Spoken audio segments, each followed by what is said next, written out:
Байыртан адам баласы жашоого керектүү заттардын баардыгын табигаттан алат. Бирок илим менен техника өнүккөн азыркы доордо табигатка басым кылуу уланып керектөө өсүүдө. Адамдын иш-аракеттери бүткүл дүйнө жүзүн камтып, өзгөчө абага зыяндуу көмүр кычкыл газдарды көп бөлүп чыгаруу жердеги климаттын өзгөрүүсүнө да таасир этүүдө. Илимий маалыматтар боюнча акыркы 100 жылда абанын дүйнөлүк орточо температурасы 0,8 градуска көтөрүлүп, анын таасири аба ырайы мээлүүн аймактарда өзгөчө байкалууда. Көпчүлүк адистердин пикиринде буга атмосферада пайда болгон парник абалы түрткү болууда. Мындан таза суунун негизги булагы болгон мөңгүлөр жана башка муз каптоолору тездик менен ээрип жатат. Климат бул белгилүү бир аймактагы аба ырайынын 15тен ашык табигый көрсөткүчтөрдү камтыган көп жылдык туруктуу абалы. Ал эми климаттын өзгөрүүсүн андан келип чыккан кесепеттерине карата аныктап айтууга болот. Мисалы, климаттык өзгөрүү Кыргызстандын тоолуу аймактарында ар түрдүү табигый кырсыктардын күчөшү же болбосо илимде айтылгандай геоморфологиялык кубулуштардын көбөйүүсү менен байкалууда. Селдер, көчкүлөр, баягы нөшөрлөп жамган жамгырлар, жер көчүлөр, ушунун баарынын саны акыркы 30 жылдын ичинде 6-7 эсе көбөйүп кетти десек болот. Мына бүгүнкү күнү өзгөчө кырдаал министрлигин жасап аткан жумушу бир 10 жыл, 20 жыл мурункуга караганда абдан эле көбөйүп атпайбы?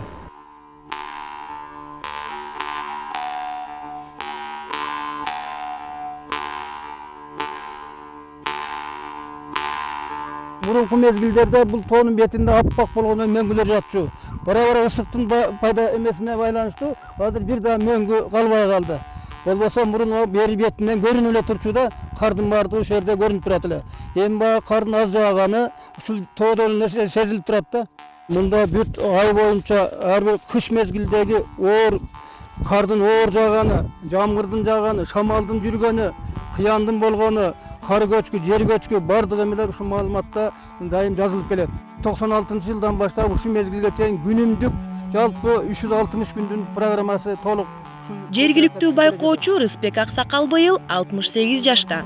Ал 40 жылдан ашык убакыт аба ырайына байкоо жүргүзүп келет. Ал өз колундагы күндөлүктө жазылган маалыматтарды талдоо менен акыркы 40 жыл ичинде Каракулжа районунун аймагында бир кыйла олуттуу табигый өзгөрүүлөр болгонун айтат.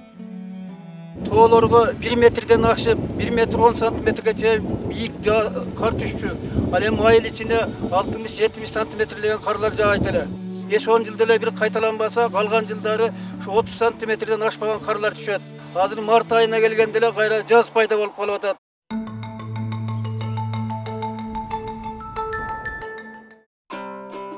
Каракулжа району Кыргыз Республикасынын Ош областында түштүк батыш Кыргызстанда жайгашкан.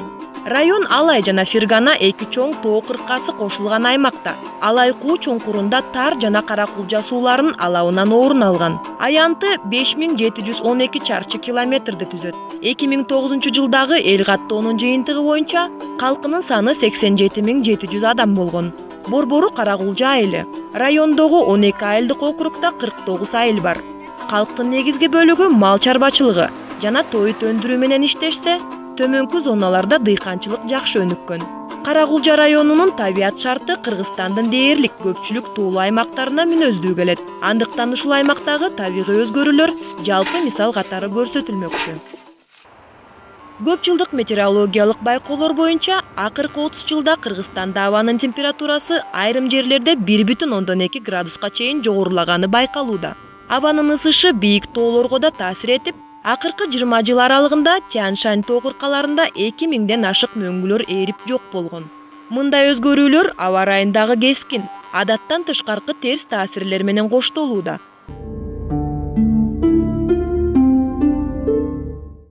Эми ушул табигаттын өзгөрүшүнөн ол жерде мындай сел каптоодон мындай мектептин чоң аянтчабыз ушундай жаман нерсеге учурады.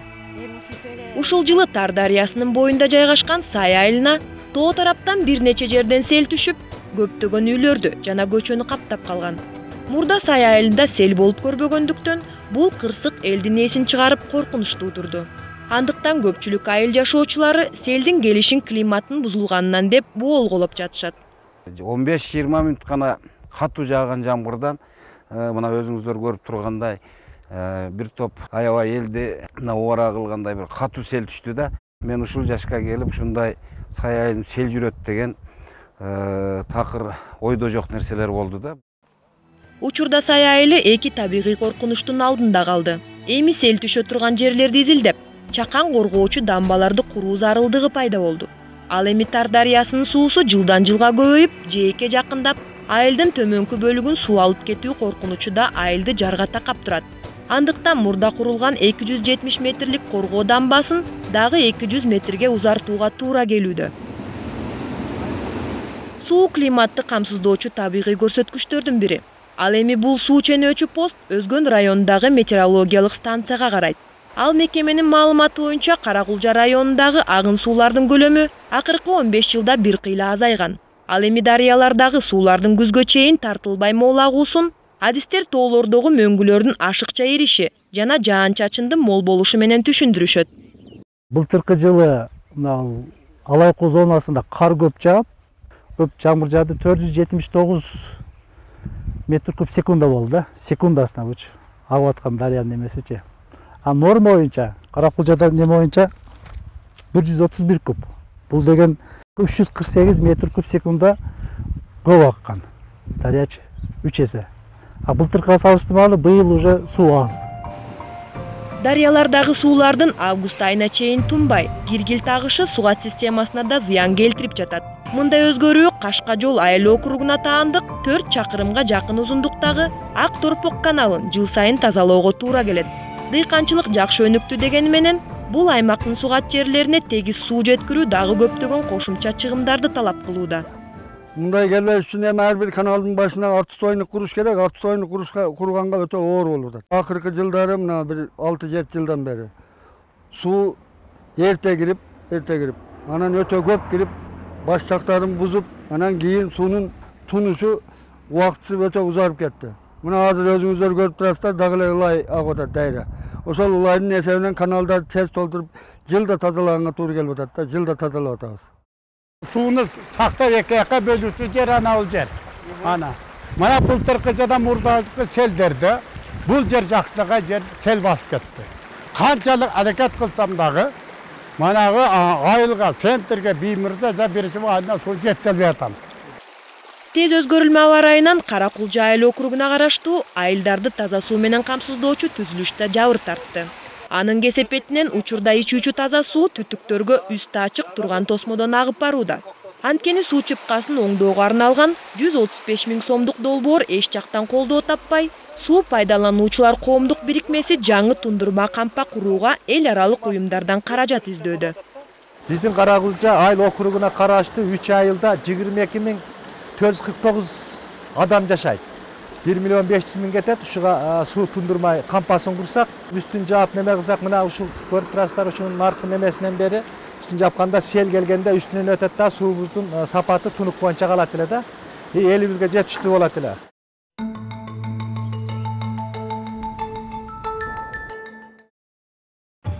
Табигаттын адамзатка ар тараптан сыр көрсөтүүсү бүгүнкү күнү да уланууда.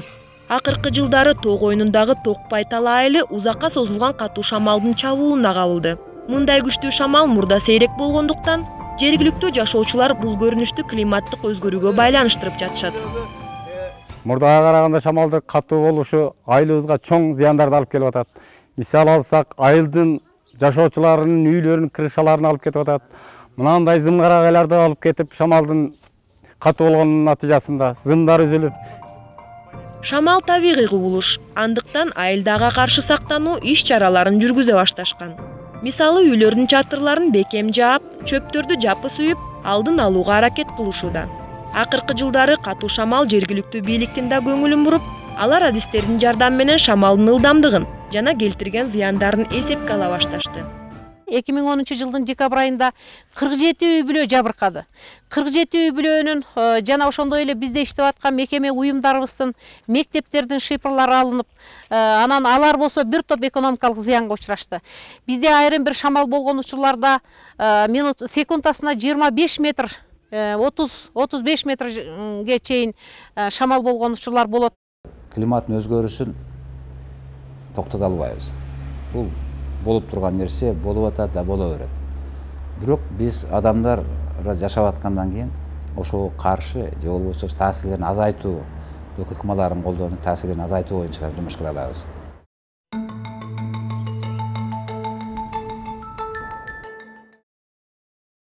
Сорттук мурда чыгып коюп. Бул строй материалга жакшы. Бурус кылса да болот, үреке кылса болот, пол кылса болот. Жергиликтүү калк табигый кубулуштардын терс зыяндарына каршы күрөшүүнү мурдатан эле жүргүзүп келет. Дыйкан чарба башчысы Жунус Мамат үлүш жерин шамалдан коргоо үчүн бош жаткан жерди өздөштүрүп бак дарактарды отургузган. Дыйкандын пикиринде бак дарак тилкеси айдоо таланы ысык шамалдан коргойт. Бул ыкма сугат сууну үнөмдөөгө жана жакшы түшүм алууга өбөлгө түзөт. Шамал болгондо ошо ным сактасын деп эккен пайдасын көрөм. Куда кааласа да 10 жылда ишке жарап калса өкмөткө да пайда, мага да пайда. Эл үчүн элдин керегине жарайт деген ниетте жасап койдум. Бала чагага акыры Кудай буйруса бала чагага да пайдасы тиет да.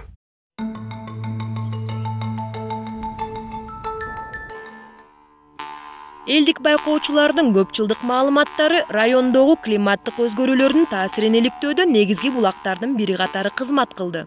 Мындай изилдөөнү Кыргызстандын тоолуу аймактарындагы жамааттардын өнүгүүсүн колдоо программасы коомдук фонду Каракулжа районундагы 12 айылда жүргүзүшкөн эле.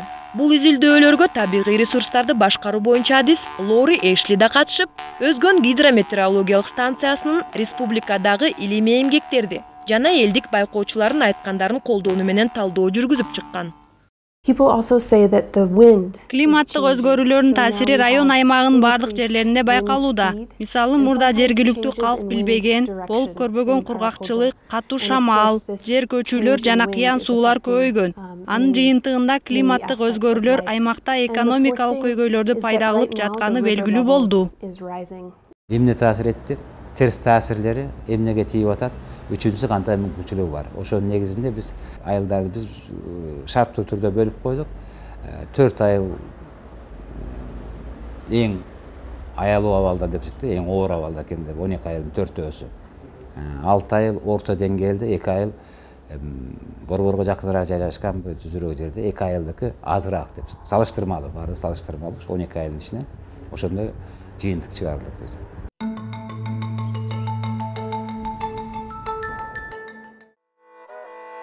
Кыргызстандын тоолуу аймактарындагы жамааттардын өнүгүүсүн колдоо программасы JMSDSPKG коомдук фонду Агахан фондунун демилгеси менен климаттын өзгөрүүсүнө ыңгайлашуу боюнча сунуш долбоорлорду сынактык негизде кабыл алмакчы. Ал долбоорлорду жогоруда айтылган пилоттук айылдардын жамааттары иштеп чыгат. Ал эми сынактан ийгиликтүү өткөн долбоорлорго кайтарымсыз негизде акчалай жардам берилип, калктын экономикалык туруктуу өнүгүүсүнө колдоо көрсөтүлмөкчү. Кыргызстанда климат маселеси боюнча аткарылып аткан биринчилерден болуп эсептелинет. Анын таасири биринчи кезекте ушул бийик тоолуу шарттарда жайгашкан, ошол шарттарда иштеп аткан элибизге пайдалуу деп койсок болот. Адаптация же ыңгайлашуу иш-чараларын жайылтуу, зор көлөмдөгү акчалай жана материалдык каражаттарды талап кылат. Адистердин пикиринде келечек үчүн жумшалган ар бир сом миңдеген акча каражаттарын үнөмдөп калышы мүмкүн. Мисалы, жайытка кам көрүү, тоюткорго үнөм алып келет. Андыктан тоолуу аймактардын калкынын келечекте кандай иш алып барууну билиши абдан маанилүү. 20-30 жылдан кийин түздөн-түз ошо айыл чарба продукциясын өндүрүш процесстери түп тамыры менен өзгөрүлөт. Буга чейин анан биздин элибиз буга чейин баягы жүздөп миң жылдап жасап келген, билип келген ыкмаларын өзгөртүш керек да. Ошого биз алдын ала даяр болушубуз керек. Мүмкүн башка элдердин ушу алдыңкы бизге түз жакшы таасир эте турган технологияларын биз өзүбүзгө көчүрүп алышыбыз керек. Ошолорду бизге алып келип ыңгайлаштырышыбыз керек. Учурда Кызыл Суу өзөнүнө суу бөлгүч плотина курулууда. Анткени бул канал аркылуу Ылай-Тала айылына сугат суу барат. Бул оңдоо жумуштары Агахан фондусунун колдоосу менен ишке ашырылууда. Мына дамбабызды бүкөйүндөп алдык. Зуб деп коебуз, зубтун негизинде башалып не болуп атат. Ал жагы бүккөндөн кийин мына каналдан ары айылга чейин тазаланат. Алар неме болгондон кийин мына жерде плотина болот, неме бетондоо иштери бар. Булар да Кудай буйрса ал жактарын бүтүрүп алып туруп буларды баштайбыз. Негизи кызматыбыз ушул элге болсун деп мына ол жерде дайыма суу жеп кетип эле элге суу чыкпай калыш экен. Ошонун негизинде иш жүргүзүп атабыз эми. Бирок Ылай-Тала айылынын көйгөйү каналды оңдоо менен эле бүтүп калбайт. Анткени Кызыл Суу өзөнүнүн суусу шоордуу жана ылай болгондуктан аны менен сугарылган айыл чарба жерлери жабыр тартып түшүмгө терс таасир этүүдө. Андыктан дагы каражат таап сугат сууну тундура турган ири көлөмдүү түзүлүш жана айылды кыяндан коргоочу дамбаларды куруу зарыл болууда. Ушул суунун башына суу тундурма жасоо жөнүндө маселе көтөрүп биз көп жолу бардык, айттык. Окууларда мына Агахан фондусуна келгенде, бөлөк кишилер келгенде, депутаттар келгенде дайым эле биз биринчи ушу Кызыл суунун проблемасын көтөрөбүз да. Анан ушул эми акырында келип ушул жерден бир эме болуп калса, суу тундурма жасалып калса, суунун кум ошол жерге чөксө, шорук ошо чөксө, тазаланып анан бизге келсе, анан эл пайдаланат эле. Албетте, адистер климат өзгөргөн шарттарга ылайык ыңгайлашуу эл чарбасынын бардык тармактарында зарыл экенин айтышат. Мисалы, табигый кырсыктардын кесепеттерин алдын алуу, айлана чөйрөгө кам көрүүдө ыңгайлашуу ыкмаларынын бир түрү болуп эсептелет. Бул багытта Кыргызстанда табигатты коргоо максатындагы ар тараптуу иш-чараларды аткарууга кеңири мүмкүнчүлүктөр бар. Мисалы үчүн өсүмдүктөрдүн өсүшүнө кам көрүшүбүз керек. Сел жүрө турган жерлерге дамбаларды түзүшүбүз керек. Арыктарды чыгарыш керек, суу тактагычтарды куруш керек. Энергия катары суунун энергиясын, шамалдын энергиясын жана күндүн энергиясын пайдаланууга маданиятына өссөк, биз бир кыйла жаратылышка карата жакшы мамиледе болгон болот элек. Тоолуу аймактардын калкы өз турмушун мурдагы калыбында улантып келишет. Алар күн сайын теледен же радио аркылуу аба ырайы тууралуу күндөлүк божомол менен таанышат. Бирок алар климаттык өзгөрүүлөрдүн эмне себептен болуп жатканына, алдыдагы боло турган терс кесепеттерине көп деле маани беришпейт. Андыктан аларга түшүндүрүү иштерин жүргүзүү абдан керек. Калк кабардар болсо жаңы шартта эмне кылышты да үйрөнөт. Менин оюмча эми табигат өзгөрүп атат, эл да өзгөрүш керек. Туулган жериңди таштап каяка барасың? Ошон үчүн алдын алуу иштерин жүргүзүш керек. Биз окудук ошол боюнча элдин арасында иш аракеттерди жүргүзүп уюштуруп атабыз. Алдын алышыбыз керек деп ойлойм мен. Адамзат байыртадан эле табиаттын катаал сыноолору менен күрөшүп келет. Бирок илим менен техника өнүккөн азыркы доордогу күрөш абдан курч жана теңдешсиз болууда. Климаттын улам тездик менен өзгөрүүсү жана анын чексиз зор аймактарды камтышы адам баласынын табигат алдында кудурети чамалуу экенин дагы бир жолу далилдеп отурат. Ошентсе да адамзат климаттагы өзгөрүүлөргө жараша ыңгайлашууга жана айлана чөйрөнүн азыркы абалын сактап калууга умтулуусу зарыл. Бул биздин келечегибиз үчүн абдан маанилүү.